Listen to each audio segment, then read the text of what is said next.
One, two, three, come on!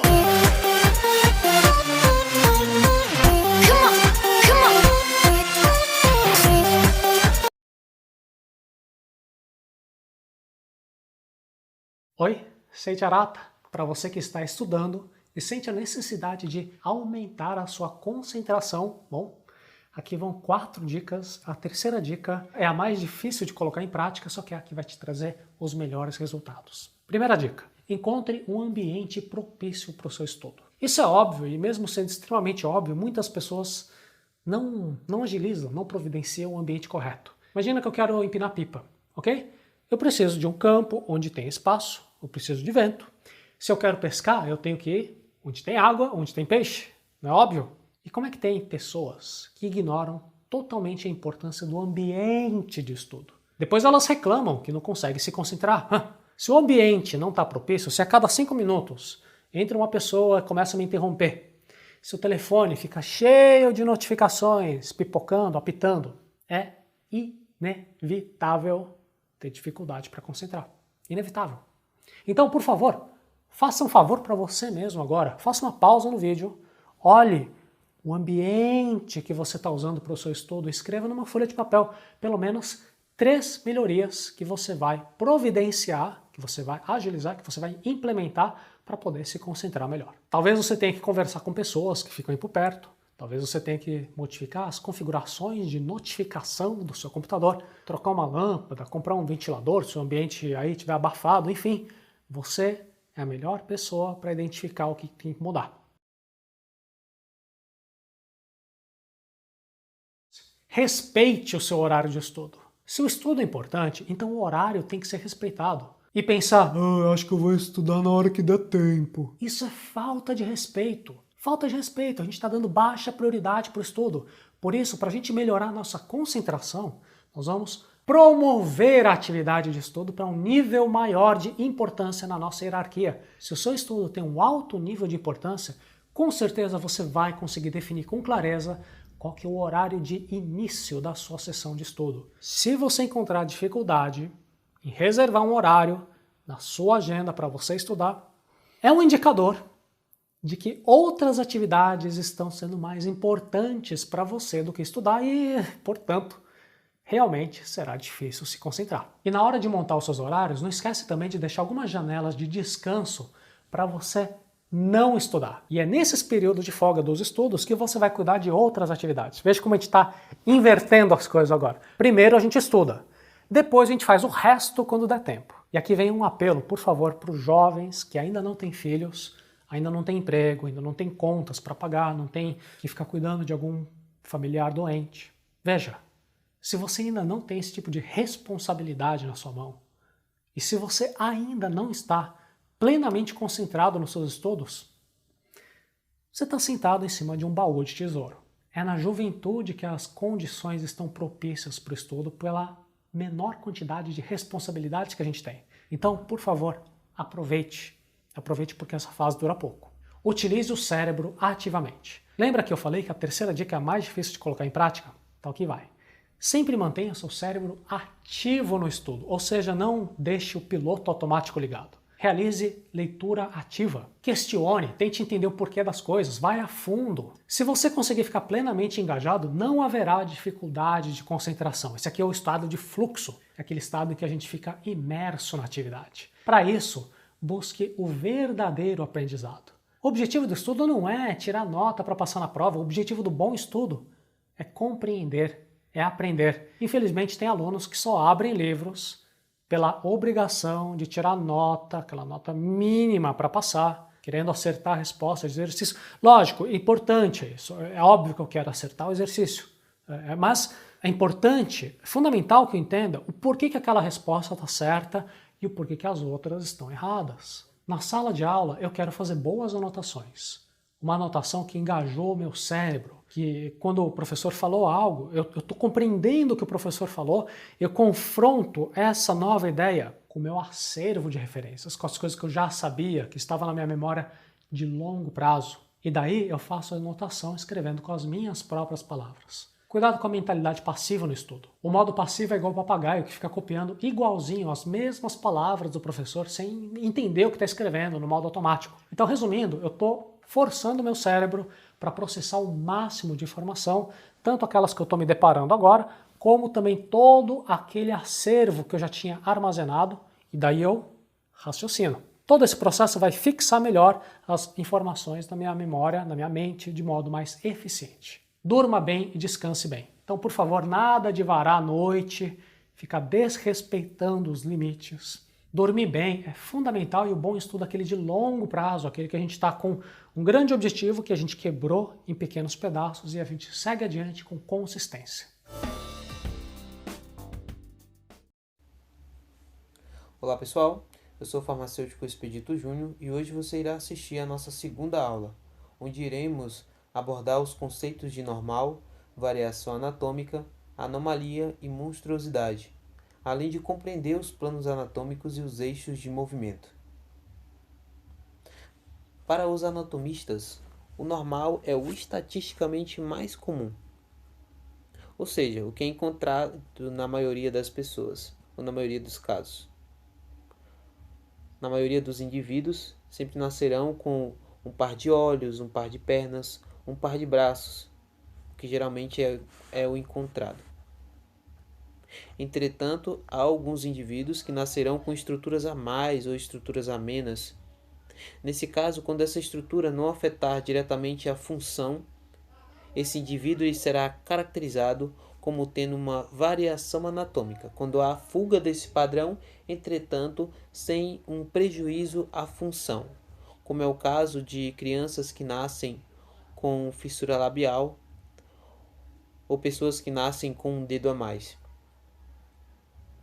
Em alguns casos, há uma variação anatômica, entretanto com uma perda de função.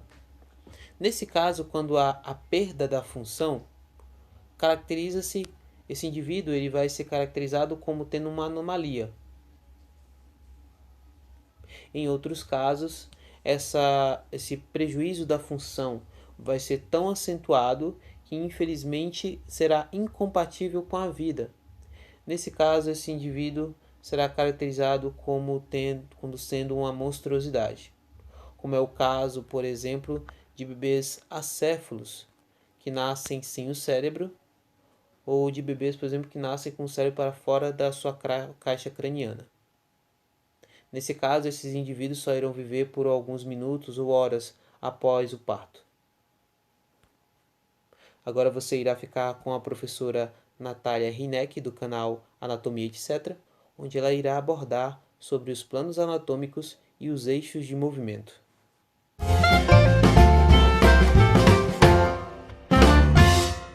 Vamos começar falando então sobre os planos anatômicos. Os planos anatômicos são cortes imaginários que atravessam o nosso corpo.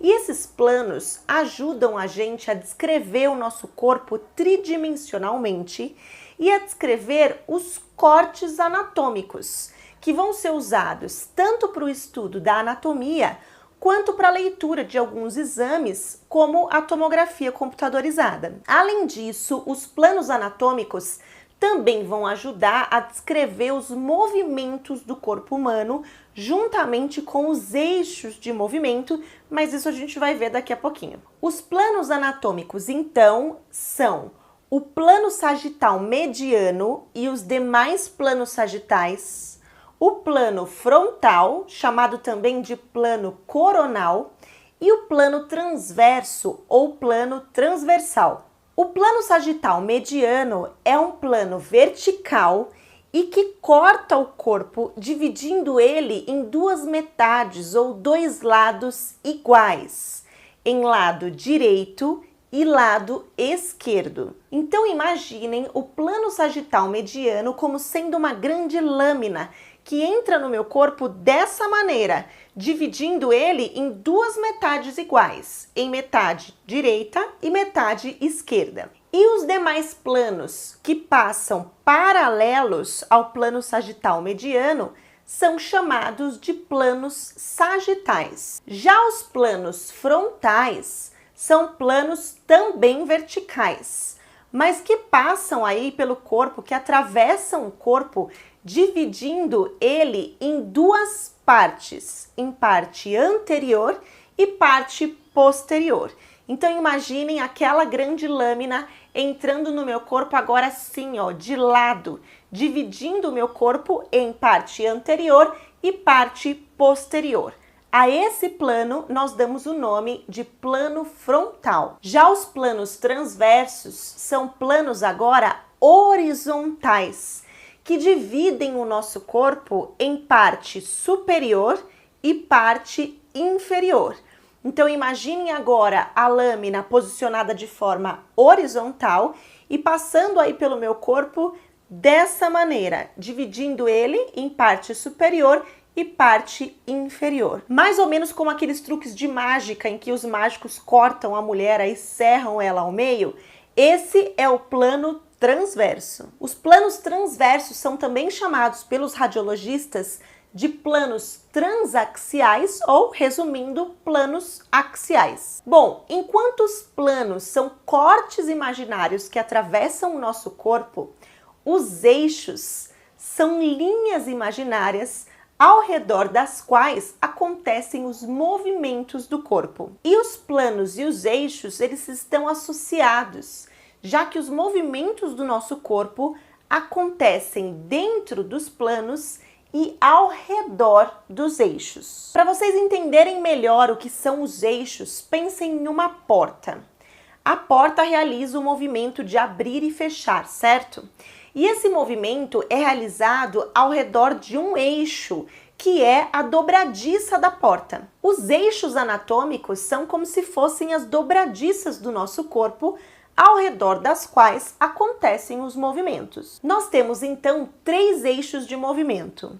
O eixo laterolateral, também chamado de eixo transversal, não confundam aqui com o plano transversal. O eixo anteroposterior, também chamado de eixo sagital, mais uma vez, não confundam com o plano sagital, aqui nós estamos falando dos eixos, e o eixo longitudinal. Então, para a gente visualizar, pensem agora nos eixos como sendo linhas imaginárias. O eixo laterolateral, como o próprio nome diz, atravessa o nosso corpo lateralmente, de um lado ao outro. E dessa maneira, ele acaba atravessando também o plano que está passando aqui, ó, que é o plano sagital. Então, o eixo laterolateral atravessa também de forma perpendicular o plano sagital. Ao redor desse eixo, do eixo laterolateral, nós temos acontecendo os movimentos de flexão e extensão. Para exemplificar, pensem no eixo como sendo um pino que entra, por exemplo, aqui no meu ombro de lado, já que nós estamos falando do eixo laterolateral. Então pensem em um pino entrando lateralmente aqui no meu ombro. Quais seriam os movimentos que o meu ombro conseguiria realizar? Ele não conseguiria abrir e fechar, certo? Porque o pino posicionado dessa maneira bloquearia esse movimento. O movimento que o meu ombro consegue realizar com o pino entrando lateralmente é o movimento de flexão e extensão. Então, no eixo laterolateral acontecem os movimentos de flexão e extensão. Você pode usar esse exemplo do pino em qualquer articulação, no cotovelo, por exemplo. Pensem no pino entrando lateralmente no cotovelo. O movimento que essa articulação conseguiria realizar é o movimento de flexão e extensão. Bom, se o eixo laterolateral atravessa lateralmente o nosso corpo, o eixo anteroposterior, então, atravessa o nosso corpo de frente para trás, anteroposteriormente, como o próprio nome diz. Dessa maneira, o eixo anteroposterior atravessa de forma perpendicular o plano frontal. Vamos continuar com aquele exemplo do pino entrando no meu ombro. Agora, ao invés do pino entrar de lado, ele está entrando de frente para trás, porque o eixo é anteroposterior. Se o pino está entrando de frente para trás no meu ombro, os movimentos que ele conseguiria realizar são os movimentos de abrir e fechar, que nós chamamos de abdução e adução. Os movimentos de flexão já não são mais possíveis porque a posição do pino está bloqueando esses movimentos. Então, o eixo antero-posterior é a linha imaginária que atravessa o nosso corpo de frente para trás, ao redor do qual acontecem os movimentos de abdução e adução. Os movimentos de abdução e adução, então, acontecem ao redor do eixo antero-posterior e no plano frontal. Eles deslizam sobre o plano frontal. Por último, nós temos o eixo longitudinal, que entra e atravessa o nosso corpo de forma longitudinal, de cima para baixo. Pensem agora num pino entrando no meu corpo de cima para baixo. Vamos usar a cabeça aqui que fica mais fácil. Os movimentos que a minha cabeça conseguiria realizar são movimentos rotacionais. Portanto, no eixo longitudinal acontecem os movimentos de rotação. E o eixo longitudinal, como ele é o único que passa de cima para baixo, ele é o único que vai atravessar de forma perpendicular o único plano horizontal que nós temos, que é o plano transverso. Revisando então, os planos anatômicos são cortes imaginários que atravessam o nosso corpo, enquanto os eixos são linhas imaginárias ao redor das quais acontecem os movimentos do nosso corpo. Os planos anatômicos são o plano sagital mediano, que é um plano vertical e que divide o corpo em duas metades, em dois lados iguais, lado direito e lado esquerdo, e os demais planos sagitais que passam paralelos ao plano sagital mediano. Os planos frontais, que são planos de corte também verticais, mas que dividem o corpo em duas partes, em parte anterior e parte posterior. E o plano transverso, que é um plano horizontal, dividindo o corpo em parte superior e parte inferior. Já os eixos de movimento são o eixo laterolateral, que é uma linha imaginária que atravessa lateralmente o nosso corpo, atravessando de forma perpendicular o plano sagital e permitindo os movimentos de flexão e extensão. O eixo antero-posterior, que atravessa o nosso corpo de frente para trás, penetrando no plano frontal e permitindo os movimentos de abdução e adução, e o eixo longitudinal, que atravessa o nosso corpo de cima para baixo, atravessando também de forma perpendicular o plano transverso e permitindo os movimentos de rotação.